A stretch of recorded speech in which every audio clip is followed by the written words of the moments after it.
When you got a birth on this earth, it means your life is very important. You should value it. जीवन में बहुत सारे ऐसे पल आते हैं, बहुत ऐसे मकाम आते हैं जहाँ पर हम सोच विचार की हमारी जो शक्ति है उसका उपयोग करना चूक जाते हैं, समझ नहीं पाते हैं कि हमें क्या करना चाहिए। कोई भी मुसीबत ऐसी नहीं है जिसका कोई हल नहीं है, कोई रास्ता नहीं है। आपने समझदारी बतानी है, आपने देखना है कि आपने अपने जीवन को किस तरह लीड करना है। एक ऐसी औरत है जो अपने घर में अकेली ही अर्निंग मेंबर है। पति हैं वो कुछ खास कमाते नहीं हैं, बेटा है कॉलेज कर रहा है, बेटी जो है वो स्कूली पढ़ाई कर रही है। ये औरत ने मुझे फ़ोन किया और फ़ोन कर कर रोने लगी बहुत ज़ोरों से। आई थिंक रेलवे प्लेटफॉर्म पर थी, बट रो रही थी। मैंने कहा कि वजह क्या है इस तरह रोने की। उसने कहा कि मेरी ऑफिस वाले मेरे काम को सराहा नहीं जाता, मुझे डिसअपॉइंट किया जाता है, मुझे टॉर्चर किया जाता है। मैंने कहा कि सैलरी टाइम पर मिल रही है। उसने कहा हाँ, I am been paid on time. Then where is the problem? Problem कहाँ पर है? अगर सैलरी आपको टाइम पर मिल रही है तो प्रॉब्लम कहाँ पर है? कौन सी ऐसी कंपनी है जो मिडिल लेवल पर काम करने वाले एम्प्लॉई को उनके काम का एक्नॉलेजमेंट मिले? बड़ी बड़े ओहदे पर काम करते हैं, उनको भी नहीं मिलता है। फिर आप तो बहुत ही जूनियर हैं उनके मुकाबले। वो औरत से मैंने ये पूछा कि आप जॉब छोड़ दो। उसने कहा कि फिर नई जॉब नहीं मिली तो? मैंने ये कहा कि किसने कहा कि जॉब नहीं मिलेगी? मैंने कहा कि जॉब तो मिलना ही है। सबसे पहले परेशानी की वजह जो है उसको ख़त्म किया जाए। जो कंपनी में आपको काम करके खुशी नहीं मिल रही है, आप अपने काम को एंजॉय नहीं कर पा रहे हैं, तो ऐसे काम को छोड़ देना चाहिए। उसका दुख थोड़ा कम हो गया, रोना बंद हो गया। मुझे थोड़ा सा तसल्ली मिल गई कि अब मैं ये औरत से बात कर सकती हूँ।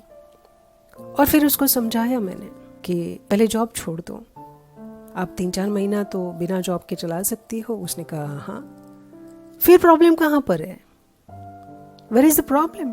अगर आप बिना काम किए भी आपके पास में इतने रुपए हैं कि आप 3-4 महीना चला सकती है, हम घबराते किस बात से हैं कि खाना पीना नहीं मिला उसकी वजह से, कि हमारे डेली जो खर्चे होते हैं अगर वो पूरा नहीं हो पाए उसकी वजह से हम डरते हैं ना। तो वो सारी तो सुविधाएं हैं। फिर प्रॉब्लम कहाँ पर है? पूरी बात सुनने के बाद में मुझे ये लगा कि प्रॉब्लम कहीं पर है ही नहीं, सिर्फ हमारी समझ के ऊपर एक नासमझी का पर्दा पड़ गया है, उसको उठाना है। जितना मैं जीवन को समझ रही हूँ, सारी चीज़ों की सॉल्यूशन एक ही जगह में है, आपकी समझ शक्ति। अगर आप समझदार हैं, सही वक्त पर आप सही फैसले करते हैं, तो आपको बहुत कम समय लगेगा कोई भी मुसीबतों से बाहर आने को, या कोई भी आने वाली मुसीबतें हैं उसे रोकने को, अगर आप समझदार हैं तो। कुल मिलाकर सारी बात होने के बाद में मैंने 2-3 जगह में फ़ोन लगाए और उसके काम के बारे में बात किया।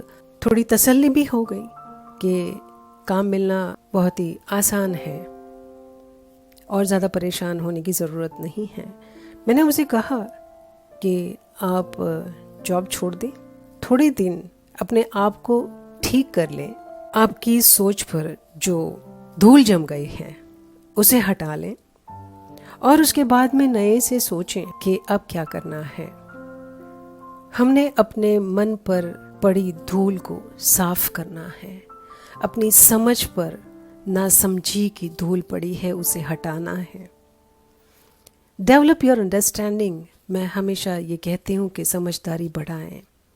अगर आप समझदार हैं तो जीवन में कोई भी मुसीबत आपका कुछ नहीं बिगाड़ सकती है। आपको थोड़ी धीरज रखनी पड़ेगी, आपको समझदारी से पेश आना पड़ेगा, हर प्रॉब्लम की जड़ को ढूंढना पड़ेगा और समझा जाए तो सारी चीज़ें हमसे कहीं ज़्यादा छोटी हैं, मुसीबतें बहुत ही छोटी हैं। अगर आप समझदार इंसान हैं तो समझदारी आपकी है, जीवन आपका है। थोड़ा सा अपने आप को टटोल कर देखिए और परेशानी तो यूं चुटकी बजा के चले जाएगी। जीवन में कभी हारना नहीं है, मायूस नहीं होना है। अगर आपने खेल खेलने से पहले ही हार को स्वीकार लिया है तो ये आपकी बहुत बड़ी गलती होगी, बहुत ही बड़ी नाकामयाबी आप खेल खेलने से पहले ही स्वीकार कर लेते हो। आपका जीवन है, बहुत ही अमूल्य है। आपको जो मनुष्य जीवन मिला है, आप अपना वर्थ समझिए। Understand your self worth and value your life. How important you are.